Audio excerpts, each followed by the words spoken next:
Merci de rester fidèle sur Radio Sensation Normandie, notre rendez-vous que vous attendez avec impatience pour tout savoir, en tout cas pour essayer de tout comprendre sur ce qui vous entoure, le monde associatif, culturel, sur le territoire, le sport et aujourd'hui la politique va nous interpeller puisqu'il se passe des élections. En ce moment on en parle beaucoup, les primaires dans le département de l'Eure mais comme dans tous les départements de France pour choisir le futur candidat de la droite et du centre donc qui se lancera dans la course à la présidentielle à partir de l'année prochaine. Les élections qui vont démarrer aux alentours du mois d'avril 2017. On en reparlera d'ici là, bien sûr. Alors, les débats entre les candidats sont sur tous les écrans, dans quasiment tous les journaux nationaux et régionaux. Et en coulisses, par contre, dans chaque département, dans chaque commune, on travaille pour la bonne tenue de ces élections avec un scrutin qui sera mis au jour les 20 et 27 novembre. Dans l'heure, eh bien, c'est le maire des Andelys qui s'y colle, entre guillemets, le vice-président du conseil départemental Frédéric Duché, qu'on a l'habitude plutôt de voir en ce qui concerne le numérique dans nos communes, et qui là a été chargé de la bonne tenue de ces élections, puisque c'est le président de la commission départementale pour l'organisation de la primaire que nous accueillons aujourd'hui. Monsieur Duché, bonjour. Bonjour. C'est un titre assez, pas ronflant, mais c'est assez important, la bonne tenue de ces élections.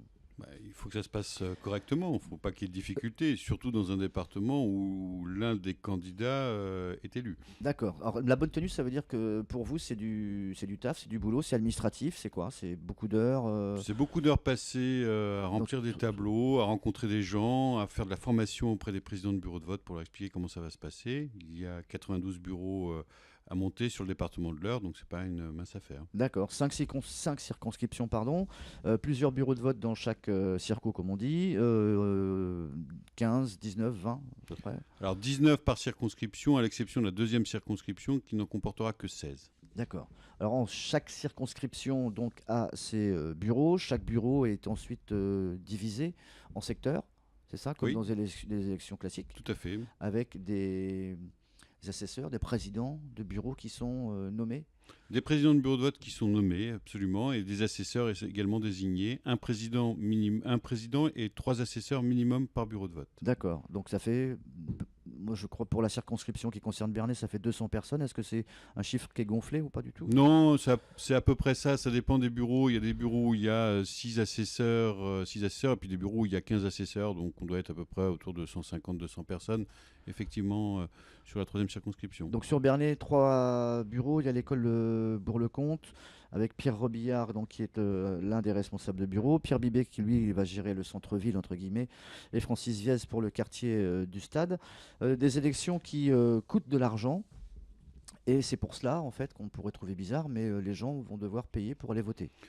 C'est pas bizarre. Ouais. Sur les primaires de Ouais. la gauche, Oui, il y a 5 ans, il fallait payer 1 euro minimum et plus. Ouais. Pour ce qui concerne les primaires de la droite et du centre, c'est 2 euros, ni plus ni moins par tour. Ça a augmenté. Ça n'a pas augmenté, c'est 2 euros, ni plus ni moins. Tout à fait. On fait pas un don. Enfin, C'est pas un don, c'est D'accord. vraiment fait pour payer l'organisation de ce scrutin. D'accord. Et après, donc, l'argent récolté servira pour mener à bien la campagne donc, du candidat qui sera élu pour la présidentielle. Une fois que les frais liés à l'organisation de Ouais. ces primaires seront payés, s'il y a D'accord. du surplus, il sera effectivement dédié pour la présidentielle. Parce qu'on en parlait en coulisses, effectivement, c'est pas le parti qui gère tout ça. Enfin, c'est aucun parti. Absolument pas, c'est la haute autorité pour les primaires qui gère l'organisation de ce scrutin. D'accord. Comment est perçue cette campagne, vous qui, de par vos différentes casquettes, vous sillonnez un peu le territoire et pas qu'un peu, dans les campagnes les plus reculées, dans les mairies, etc. On est sceptique ou comment ça se passe, l'accueil?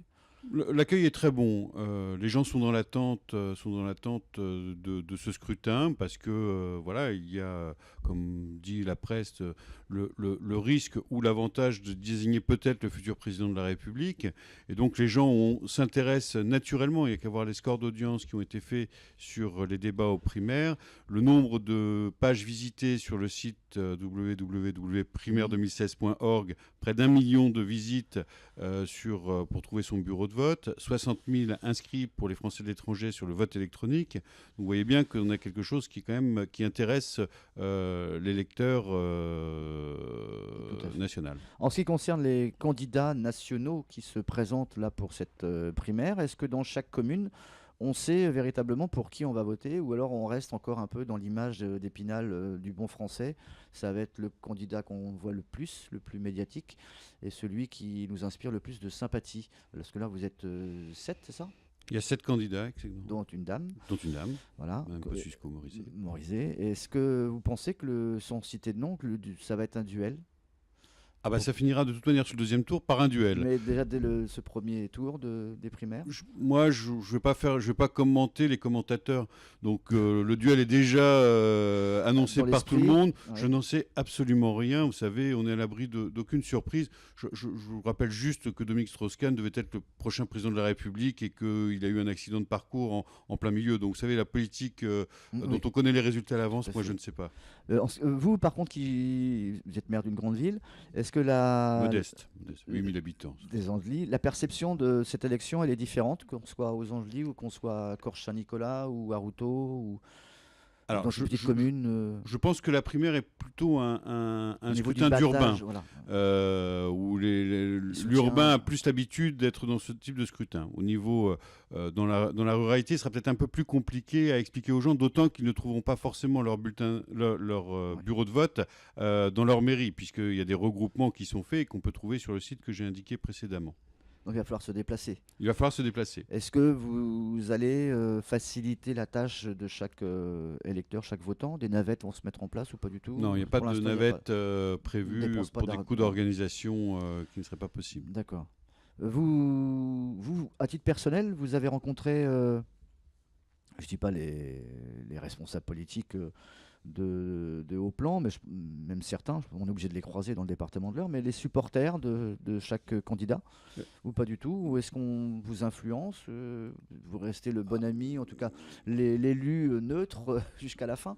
D'abord, je pense avoir été choisi parce que justement, je représente la neutralité dans ce scrutin. C'est un homme de consensus comme notre président? Pas forcément un homme de consensus, parce qu'on fait de la politique, mais au moins de respecter l'égalité de traitement entre les candidats. J'ai ma préférence, je soutiens un candidat, je ne vous dirai pas lequel aujourd'hui, parce que justement, je m'astreins à une forme de neutralité aujourd'hui, mais tout le monde connaît. 27. Tout le monde connaît mes amitiés. Ouais. Mes amitiés. Voilà.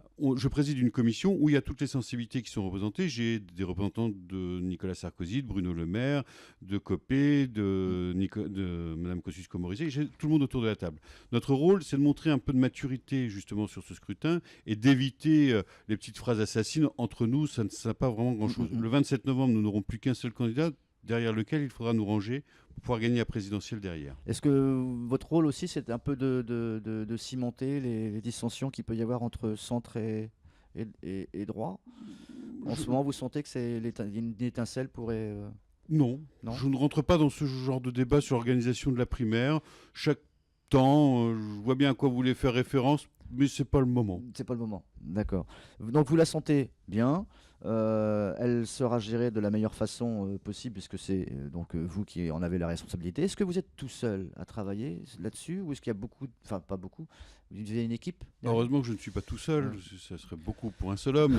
Donc il y a une commission départementale qui est composée d'une quinzaine de représentants autour de la table. Je m'appuie sur les délégués de circonscription qui m'accompagnent et qui m'ont fait des propositions d'implantation des bureaux de vote, d'implantation aussi d'assesseurs qui ont recherché des assesseurs et qui travaillent au quotidien. Vous avez cité Francis Viez, il en fait partie, avec sur la 3e circonscription Sylvain Bonenfant et Nadia Nadeau, qui sont 3 interlocuteurs sur la 3e circonscription qui m'ont accompagné pour travailler sur l'implantation des bureaux de vote et la composition de ceux-ci. Alors, on voit 19 bureaux dans la 3e circonscription, qui est celle de Bernay. On rappelle, il y aura 3 bureaux à Beuzeville, il y aura 2 bureaux à Pont-de-Mer, un autre dans les communes de Broglie, Quillebeuf-sur-Seine, Beauménil, Fontaine-la-Louvet, Épeigne-Montfort, Saint-Georges-du-Vièvre, Manneville-sur-Risle, Routot, Bourrachard et Montreuil-l'Argilé. Et puis chaque commune sera également divisée en différents bureaux et secteurs. Et qu'on peut retrouver sur le site www.primaire2016.org ou alors par un numéro de téléphone au 0821 20 2016 qui permet à chaque électeur de savoir dans quel bureau de vote il va pouvoir voter. D'accord, c'est pas le vôtre ça, on va pas vous embêter tout le temps pour savoir. Non. Très bien. Seuls les journalistes m'appellent le 1er novembre. J'allais répondre quelque chose. Bien, merci en tout cas d'avoir accepté notre invitation. Le temps qui nous a été donné vient de nous être repris. Monsieur Frédéric Duché, qui pilote entre autres les opérations en qualité de président de commission départementale des primaires de la droite et du centre, maire des Andelys et vice-président du conseil départemental donc de l'Eure. Vous l'êtes resté jusqu'au terme de ces 10 minutes. À très vite en tout cas. Merci d'avoir accepté notre Merci à vous. invitation. Au revoir. Merci.